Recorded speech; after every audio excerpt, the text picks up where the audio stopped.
तो मैनू पंजाबी बोलनी नहीं आती, पर आज मेरा मजाक बनने वाला है और मुझे जिन्होंने मोटिवेट किया पंजाबी सीखने लई आज हमारे साथ वो जुड़े हुए हैं। तो खाली अब ना पंजाबी सुपरस्टार कहना सही नहीं होता, बिकॉज पैन इंडिया जादू चल रहा है, कोई पार्टी इनके बिना कंप्लीट नहीं होती है और पिक्चरें तो कमाल है। अभी क्या है कि आज के टाइम में इंसान को हंसने की बहुत ज़रूरत है और वो हंसी एक ऐसी पिक्चर हमें देगी जो आने वाली है और इसके बारे में हम बात करेंगे। हमारे साथ जुड़े हैं सुपरस्टार गिप्पी गरेवाल और साथ में प्रोड्यूसर साहब हैं जिनका नाम है डॉक्टर प्रभजोत। सर डॉक्टर भी हैं और प्रोड्यूसर साहब भी बन गए आप, मतलब by profession I am a dentist और अब thanks to this movie I have become a producer. We have more movies in line. Dialogue याद आ रहा है, पैसा ही पैसा। दांतों का काम करते हैं वहाँ पे, वहाँ लोगों के दांत निकालते हैं। ये फिल्म भी कॉमेडी बनाई है, फिल्म देखेंगे लोग उनके भी दांत निकलेंगे। बिल्कुल, मतलब मैं कह रही हूँ कि ट्रेलर से इतने इंप्रेस हो गए हैं लोग।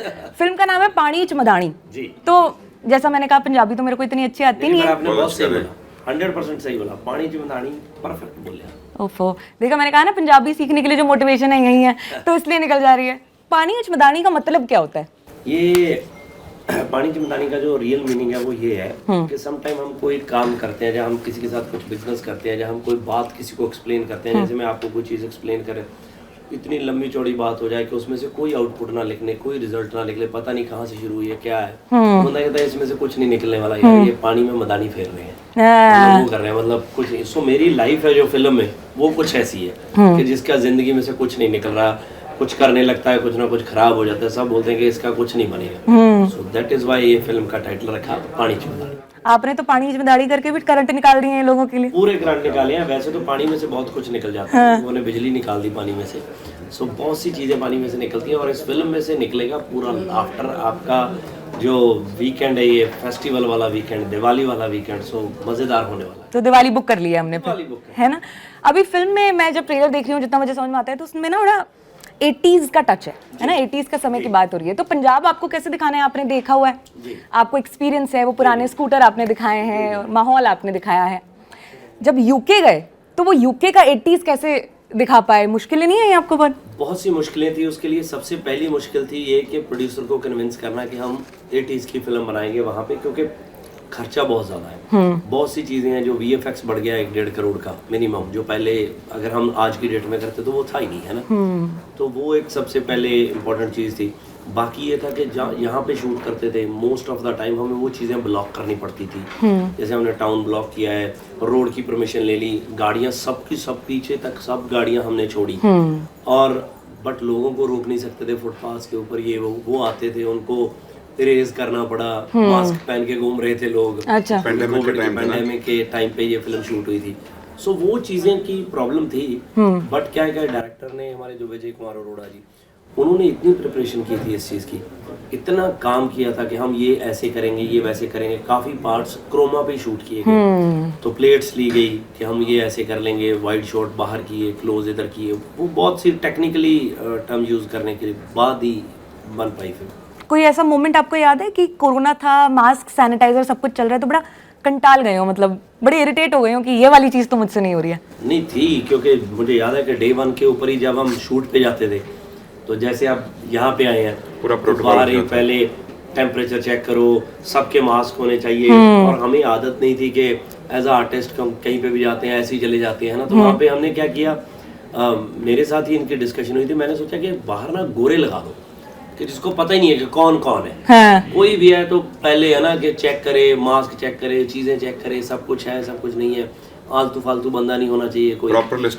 लिस्ट बनती थी। वो चीज़ें तो थी, प्रोटोकॉल पूरा फॉलो होता था, जिससे हम लोग थोड़े बहुत इरिटेट भी होते थे, बट एट द एंड हमें ये लगता था कि बच के रहेंगे, सब अच्छे से काम होगा। फिर भी क्या हुआ कि मुझे याद है जब कुकीपा जी वहाँ पे पहुँचे, तो इमीडिएट जब बंदा लैंड करता था उसका सबसे पहला कोविड का टेस्ट होता था, नेक्स्ट डे मॉर्निंग रिपोर्ट आती थी, हम शूट शुरू करते थे।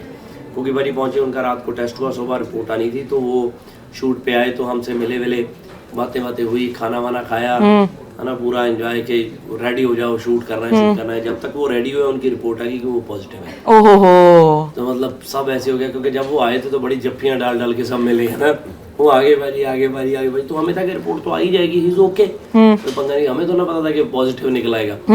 तो इतना पंगा हुआ उस चीज का, इतना मैस क्रिएट हुआ कि यार क्या करें, ये वो डर गए सबके साथ। कुकी भाजी शॉक्ड, वो मैं उनके रूम में गया उनसे मिलने, वो दूर बैठे मास्क पहन के। मैं कहा भाजी अब तो मिल ही ले आए, डाल के अब तो होना होगा, हो गया होगा, लीव इट। सो नीरू जी रोने लग गए कि ये क्या हो गया, कि मैं तो कुकी भाजी के साथ बैठ गई, तो बातें कर ली, अब तो मेरे को भी पहले हो बताया गया। था, मैं लेके आया पंजाब से लेके आया। कहते क्या लेके आए मेरे लिए? कहते कोरोना। क्योंकि भाई मजाक मजाक में ऐसे बोलते थे, उसको बोलो कि क्या लेके आए हो, कहते हैं कोरोना लेके आए हो, कोरोना लेके आए। और सच में ही आ गया। बट बाय चांस क्या हुआ कि जब हमने नेक्स्ट डे चेक करवाया तो उनके एंटीबॉडी सेल बने हुए थे। तो डॉक्टर सेड के इनका हो चुका है, इनके ब्लड में 1-2 दिनों का, बट ये किसी को इफेक्ट नहीं करेगा, 1-2 दिन में नेगेटिव हो जाएंगे। नेक्स्ट डे नेगेटिव हो गए वो। अच्छा। तो नेक्स्ट डे नेगेटिव हो गया, फिर सबका हमारा वापस से कोविड चेक हुआ, तो टच वुड हम सब ठीक थे, कोई प्रॉब्लम नहीं आई। बट वो 2-2.5 दिन पैनिक बहुत रहा। ओके, तो बड़ी जपियां वपियां हुई हैं। जी एक गाना आया पिक्चर का, जी जीन। जी। और क्या होता है ना कि कुछ गाने ऐसे होते हैं कि होता है कि आपको कभी कभी समझ में ना आए, लेकिन बहुत ही मजा आ रहा होता है, बड़े मीठे से लगते हैं। तो ये जीन के साथ वैसा है, वही स्टेज है, जी। उसमें आर्टिस्ट हैं आसपास, आप हैं। इस गाने में मैंने सुना है कि एक अलग तरह का पैटर्न इस्तेमाल हुआ है, जिसको शायद खेमटा कहते हैं, अगर मैं जी, गलत नहीं बोल रही हूँ। जी, तो जी। इसके बारे में हमें बताइए, क्या खास होता है इसमें? एक्चुअली कुछ भी खास वाली बात नहीं है, सिर्फ ये है कि मैंने जब ये कैरेक्टर सुना ना, क्योंकि मैं खुद एक आर्टिस्ट हूँ, सिंगर हूँ, तो जब 80s 90s के सिंगर्स की हम बात करते हैं तो हमने पहले ये चीज़ें ढूंढी कि हम में और उनमें क्या फ़र्क था। तो एक तो ये तो आपने जो बात की वो तो एक आपने रिदम पैटर्न की बात कर ली, म्यूजिकल बात कर ली कि उसमें क्या फ़र्क है। पहले तो हमने आर्टिस्ट की फ़र्क ढूंढा कि यार उनमें ना सादगी बहुत थी, सिंप्लिसिटी थी, तो सिंपल रहते थे लोग। आर्टिस्टों को ये नहीं होता था कि मेरे शूज़ कौन से पहने हुए हैं, मैं स्टेज पे कैसा लग रहा हूँ। उनको था कि हमने गाना परफॉर्म करना है, हमने ये गाना परफॉर्म करना है, ये गाना ऐसे परफॉर्म होना चाहिए, लोगों को अच्छा लगना चाहिए, दैट्स इट। फिर हमारे जो म्यूज़िक डायरेक्टर हैं जितेंद्र शाह, उन्होंने सब वो पैटर्न्स ढूंढे जो उस वक्त बहुत पॉपुलर थे, जो स्टेजों पे बजाए जाते थे, क्योंकि 3-4 इंस्ट्रूमेंट है हमारे पास, ढोलक है, डोल है, हारमोनियम है, एक बैंजो है, तो एक चिमटा है, सो वही है। सो उन पैटर्न्स में हमने वो बनाया वो बीट। तो मुझे याद है कि इस बीट में नॉर्मली जो गाने बनते हैं वो इतना अपबीट नहीं होते, इतने उठते नहीं हैं, या कई बार इतने अच्छे नहीं लगते हैं।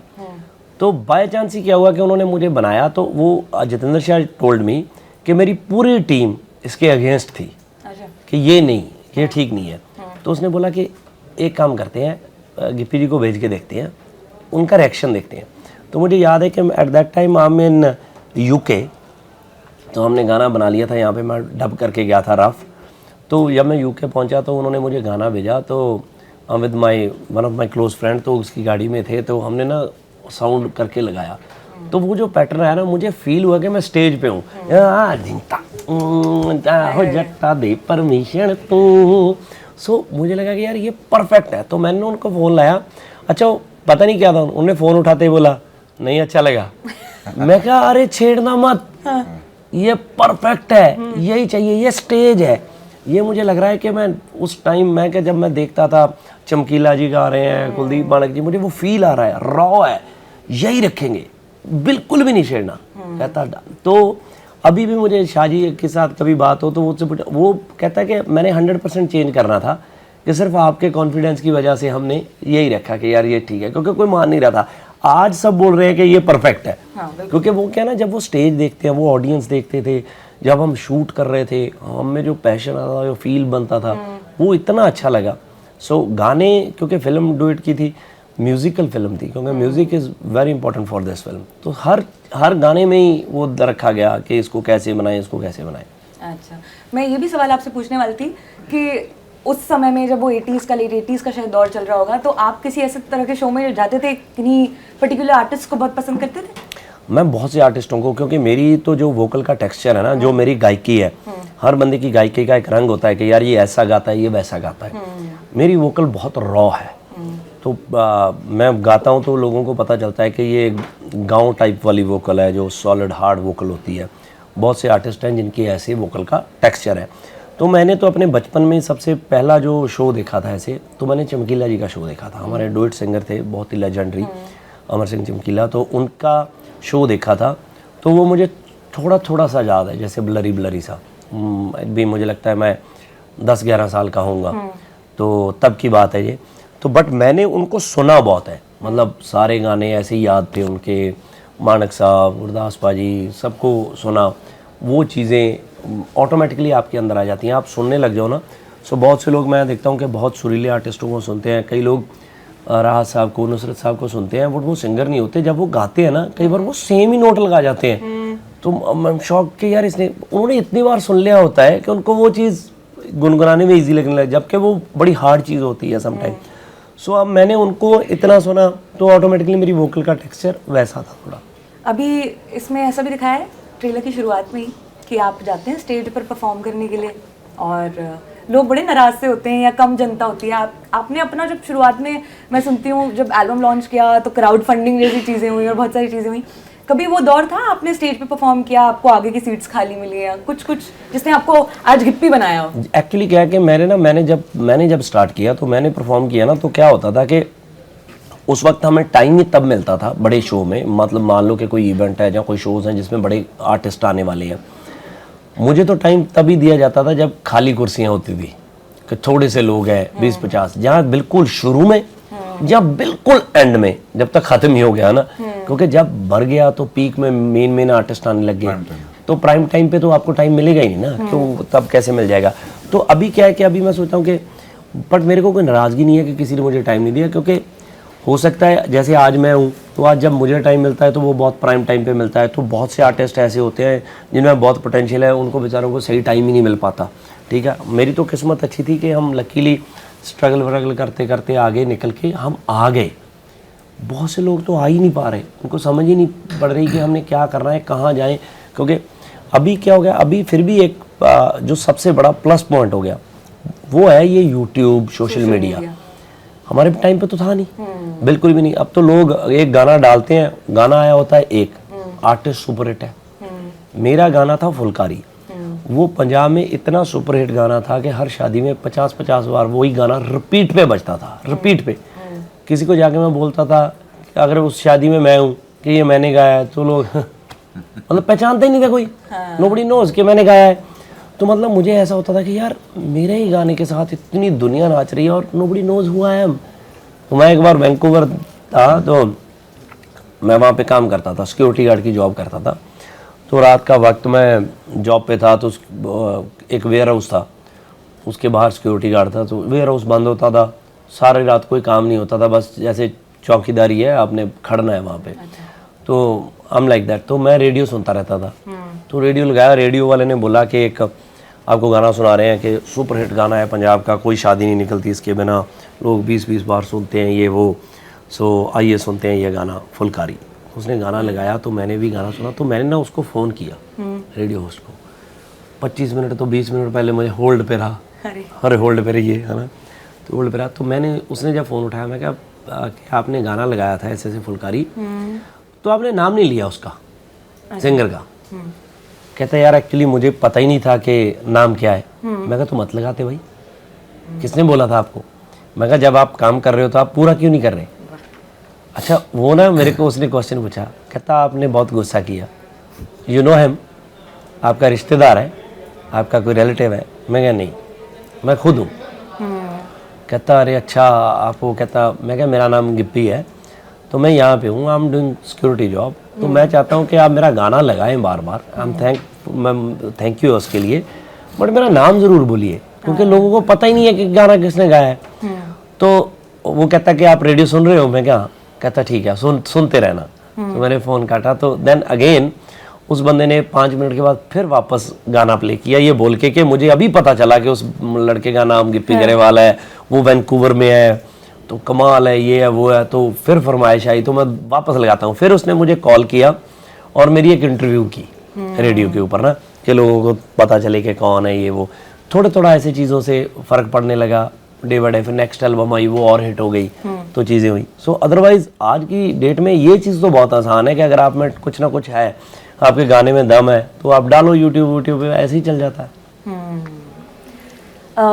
एक तो ये बात कि जब बड़े बड़े लोग बात करते हैं, when I was in UK, when I was in Vancouver, हम बात में I was in Chandni Chowk, तो खैर ये एक बड़ा मजेदार किस्सा आपने सुनाया है, लेकिन फिल्म का एक मेजर हिस्सा कॉमेडी वाला भी है। मैं आपको एक बात और बीच में टोक के हाँ, बताता हूँ, please। कोई भी कंट्री है आपका, कंट्री की कोई वैल्यू नहीं है।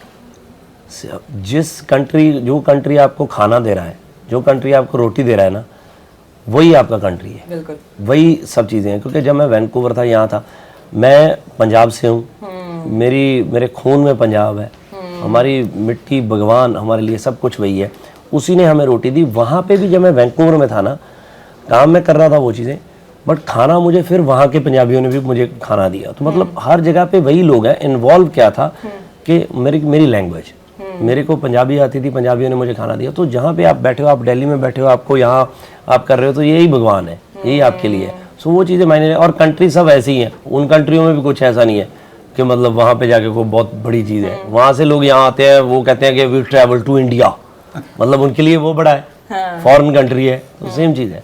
क्या बात। तो फिल्म की बात कर रही थी, मेजर पार्ट इसमें कॉमेडी का भी है। एक सीन बड़ा इंटरेस्टिंग सा लगा सर कि जब काले कपड़े पहनकर सब जा रहे होते हैं और कहते हैं कि राम नाम सत्य है, कि नहीं यार राम नाम सत्य नहीं है, ओ गॉड चलता है। तो एक तो ये सवाल है मेरा, इसमें दो सवाल है कि एक तो ये कि इसमें कोई किसी तरह का इम्प्रोव जुड़ा था, हर सीन की एक कहानी होती है, और ऐसे कई ट्रेलर में मुझे कॉमेडी सीन्स लगे, जैसे वो एक गुल्ली दी माँ गुल्ली दी बहन वाला है, वो कतई बिलो द बेल्ट नहीं लगा, एक बड़ा मासूम सा एक्सप्रेशन है उसमें, है ना। तो ये जो कॉमेडी होती है फिल्मों में आती है, after a very long time कोई फिल्म हमें हंसा रही है, इसका प्रोसेस कैसे आप फॉलो करते हैं, कितना इम्प्रोवाइजेशन इसमें जुड़ा हुआ होता है, और कभी कभी खुद शूट करते करते हंसते हंसते रिदम तोड़ देते हैं, कुछ ऐसा होता है? हाँ, होता है, ऐसी बहुत सी चीज़ें होती हैं, बहुत सी फिल्में ऐसी होती हैं। कई लोगों को ऐसे लगता है, बहुत लोग मुझे पूछते हैं, जैसे हमारी फिल्म है कैरी ऑन जट्टा, कि यार कैरी ऑन जट्टा में जितनी कॉमेडी है कि ये ऐसा नहीं हो सकता कि आप लोगों ने वहाँ पे बैठ के, कुग्गी भाजी हैं, आप पल्ला साहब हैं, कि आप वहाँ पे बना लेते होगे पंच पे पंच, ऐसा कुछ नहीं था। अच्छा। कैरी ऑन जट्टा जैसे लिखी गई थी, हाँ, वैसे ही हमने शूट की कैरी ऑन जट्टा 2। और ये फिल्म थी जो सबसे पहले ये फिल्म तो क्योंकि बहुत ही वैसी है कि एक कहानी है जो आपको साथ में लेके चलती है। मेरा कैरेक्टर आपको साथ में लेके चलता है कि यार आओ मेरी जर्नी है, मैं आपको साथ दिखाता हूँ कि मेरे साथ क्या क्या हुआ। सो उस वक्त क्या है कि आपके सबसे इम्पॉर्टेंट चीज़ होती है कि कैरेक्टर के साथ ऑडियंस जुड़ पाए। तो माहौल जो डायलॉग का पेस है वैसे ही रखना पड़ता है। ऐसा नहीं है कि अब मेरा कैरेक्टर ऐसे चल रहा है तो एकदम हंसाने के लिए मैं ये चला गया, वो नहीं करना चाहिए। तो अब वो जो मेरी मदर का कैरेक्टर है, वो जो बोलती है कि गाना सानू कड़ दे गुल्ली दी माँ दी गुल्ली दी भैन, शी इज़ लाइक दैट। वो थोड़ी वैसे है, वो खर्चीली है, वो चाहती है कि मेरा बेटा पैसे कमा के लेके आए, मैं लोगों को दिखाऊं कि मेरे बेटे ने ये किया, मेरे बेटे ने वो किया। मेरा फादर वैसा नहीं है, मेरी मदर वैसी है, वो कैरेक्टर ही ऐसी है। सो वो ज़रूर है कि जब आप बोल रहे हो कि वो एक ग्रेवयार्ड वाला सीन है कि ओ गॉड, तो 7 दिन के आसपास का शूट था ग्रेवयार्ड में पूरे का पूरा। अच्छा। मतलब कभी वहाँ पे गए नहीं थे। हाँ। तो कई लोग तो डरते बहुत थे। रात का शूट था और वो इतना बड़ा ग्रेवयार्ड था, मैंने तो कभी इतना बड़ा ग्रेवयार्ड देखा ही नहीं था। अच्छा। मतलब उसके अंदर घूमने लग जाओ, पार्क हैं, ये है वो है ना। लंदन में था तो ऑलमोस्ट सेंट्रल लंदन के आसपास ही था। काफी फेमस है वहाँ पे। 200 साल में भी 300 साल पुरानी वहाँ पे बॉडीज पड़ी, वहाँ पे हेडस्टोन्स मिले हुए हैं, मतलब वो ऐसे। सो बहुत ही था कि तो वहाँ पे 1-2 दिन के बाद हमें लगने लग गया कि यार जैसे अपना घर जैसा ही है ना। तो यार लाइक कहीं पे बैठते थे ना तो ऐसे बेंच लगे होते थे तो कट होता था, क्योंकि हमारे रूम्स उधर थे, एक चर्च बना हुआ था तो चर्च में हम रेडी होते थे, वहाँ पे रूम्स थे तो बैठते थे तो बेंचेस थे। जैसे ये ग्रेव है, हर बंदे ने क्या किया हुआ था कि ये ग्रेव है, उसने ग्रेव के आसपास फूल लगाए हैं, गमले वमले लगाए हैं। तो ऐसे एक बेंच होते थे, गोरे आते थे, शराब की बोतल खोलते थे, ठीक है, 2 गिलास निकालते थे, एक अपना डालते थे, एक उसका डालते थे, उसका रख देते थे, आई चीयर्स, तो बातें करते थे ग्रेव के साथ। तो मतलब हमने बहुत से लोग देखे कि वो लेडी बातें कर रही है उसके साथ कि ये हुआ घर पे, अब बेटी ऐसी हो गई है, बच्चे, मतलब। तो मैं क्या यार, मतलब ये एक अलग चीज़ है यार, कमाल की। तो हम उसके बाद इतना यूज्ड हो गए कि हम बैठ के 3-4 लोग वैसे बातें करते होते थे कि यार ऐसे कि डॉक्टर ये हो गया, क्यों माइकल, मतलब इधर माइकल की ग्रेव होती थी, है ना, जॉर्ज की ग्रेव होती थी। तो हमने वो दोस्ती बना लिए थे। तो कोई बोलता था कि आज बैठते हैं, कहते हैं जो जॉर्ज के पास बैठते हैं, उसका बड़ा था वो बैठने वाला है ना, तो कभी वहाँ बैठ के कभी वहाँ बैठ के, तो वो दैट इज मेरी लाइफ में पहली बार था कि हम ऐसे कहीं गए हैं, तो that is very interesting for us. पर मुझे अच्छा भी लगा कि यार ये बैठते हैं, इनको पता है कि यहाँ पे, और लोगों ने ऐसे जगह खरीद के रखी हुई थी कि ये है आगे 3 ग्रेव्स खाली हैं, तो उसी ने खरीद के रखी थी कि मेरी पूरी फैमिली, मेरे बच्चे, उनके लिए ये ऐसे। हाँ, बट अभी तो ऐसे भी होने लग गया यू नो कि ऊपर से नीचे की तरफ वहाँ पे कि किसी ने लिया है, एक बंदा 20 फुट पे होगा, एक 15 फुट पे होगा, कैसे पूरी फैमिली के लिए ऐसे ही खड़ा। कमाल की चीज़ है। प्लॉट बुकिंग हो रही है ना सर? प्लॉट बुकिंग हो रही है। यहाँ मैं एक चीज पूछना चाहूंगी कि सब तो ऐसे नहीं होते ना, बड़े बहादुर शेरदिल, तो ऐसा हुआ कभी कोई डर के आगे एकदम आपके पास आ गया हो रात में? नहीं, बहुत ऐसे डरपोक थे, हमने किसी का नाम तो ना लेना है। नहीं, काफी थे। नींबू वींबू लेके चलते थे साथ में कि लाल हो जाएगा तो मैं यहाँ से चला जाऊंगा? बहुत से, देखो ग्रेवयार्ड का डर कई लोगों के मन में होता है। संगा था, उसके मन में बहुत था। हमारा एक करेक्टर है संगा, मुझे याद है कि एक वन ऑफ आर मेरे दोस्त थे, तो पंजाब से वो मिलने आए, तो ही ons 2-3 channels in Punjab, Punjabi channels, तो वो मिलने आए, तो वो आई ना अंदर कि मैंने अंदर नहीं आना। तो मैं क्या कि भाई ये तो बहुत बड़ा है। अब मैं मतलब मेरा विनोद जी से उनकी बात हुई, मेरे मैनेजर हैं, तो ही सेट के पाजी आप अंदर आ जाओ, पाजी तो शूट चल रहा है बाहर, तो पॉसिबल कहते पाजी मैं 2 दिन अपनी फ्लाइट ही एक्सटेंड कर लेता हूँ। पाजी कब खत्म होगा? वो कहते ये तो हफ्ता चलेगा। तो उनको ज़रूरी काम था, वो आ तो गए अंदर, मतलब इज़ लाइक के वो चर्च में आ गए, चर्च से बाहर ही ना निकले, है ना, वहीं बैठे। तो कहते मैं अभी पहले जाऊँगा, पहले मैं नहाऊँगा, मैं ये करूँगा, मैं वो करूँगा। मैं कहा बट ऐसा मतलब मैं तो इन चीज़ों में बिलीव नहीं करता। मुझे होता है कि यार जो भी हैं वो अच्छे लोग हैं, जो हैं वहाँ पे अच्छी सोल्स हैं, उनके साथ घूमो, देखो, आपको पता चलता है। बाकी एक बार वहाँ पे आगे फिर यूज्ड टू हो ही जाता है। पहले तो ऐसे देख के भी चलना पड़ता था। मतलब बहुत लोग ऐसे थे, डर के करते थे।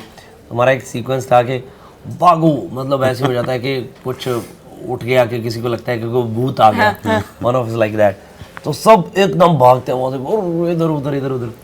तो एक बंदे का किसी की ग्रेव के ऊपर पैर आ गया, तो उसको ऐसे ही लगता रहा 2 दिन के मेरा कुछ ना कुछ हो जाएगा कि मेरे ऊपर पैर रखा गया मेरे से, मतलब वो इतना डरा, मतलब हो जाती थी ऐसी चीजें। बस सुन के मुझे ही डर लग रहा है, ये तो मैं कहूंगी।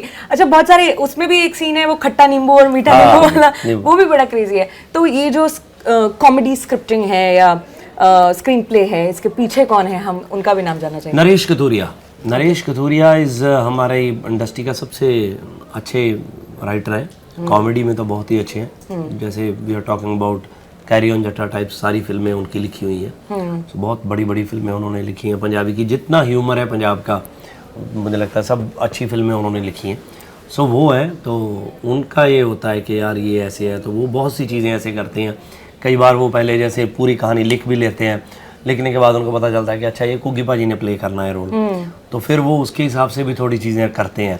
अच्छा ये इफ्तियार ठाकुर है पाकिस्तान वाले, अच्छा वो उनका स्टाइल ऑफ टॉकिंग ये है, उसको ऐसे बनाते हैं, ये नया भी लगेगा और अच्छा भी लगेगा। सो वो चीज़ों पे जब छोटी छोटी चीज़ों पे काम हो जाता है तो बहुत फ़र्क पड़ता है उससे। बिल्कुल।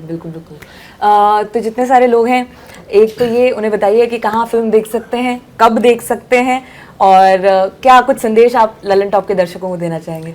संदेश यही है कि पहले तो आपको दिवाली की बहुत बहुत शुभकामनाएं, हैप्पी दिवाली इन एडवांस। और दिवाली के बिल्कुल नेक्स्ट डे यानी कि 5 नवंबर को हमारी फिल्म रिलीज़ हो जाएगी, आप प्लीज़ ज़रूर देखिए। कोशिश करते हैं हर बार के जो लास्ट टाइम बनाया था उससे अच्छा बनाया जाए। सो ये फिल्म पे तो हमारी बहुत एफर्ट लगी है, क्योंकि 2-2.5 साल हो गए कोई फिल्म नहीं आई, हम तब से एक ही फिल्म पे काम कर रहे हैं, वो है पानी चुमदानी। सो बहुत एक रिफाइन प्रोडक्ट है, और मुझे लगता है कि अगर मैं अपनी बात करूं तो मेरी बेस्ट परफॉर्मेंस होगी इस फिल्म में। सो फिल्म बहुत अच्छी बनी है, so please go and watch with your family, अपने पूरे परिवार को लेके जाइए, आपको खूब हंसाएंगे। और वैसे भी दिवाली पे पटाखे तो चलाने नहीं है, पैसे तो खर्चने नहीं है, तो फैमिली की आउटिंग कराइए ना 5 तारीख को। मिलते हैं सिनेमा में। हंसी वाले पटाखे होंगे। बिल्कुल हंसी वाले पटाखे होंगे खूब।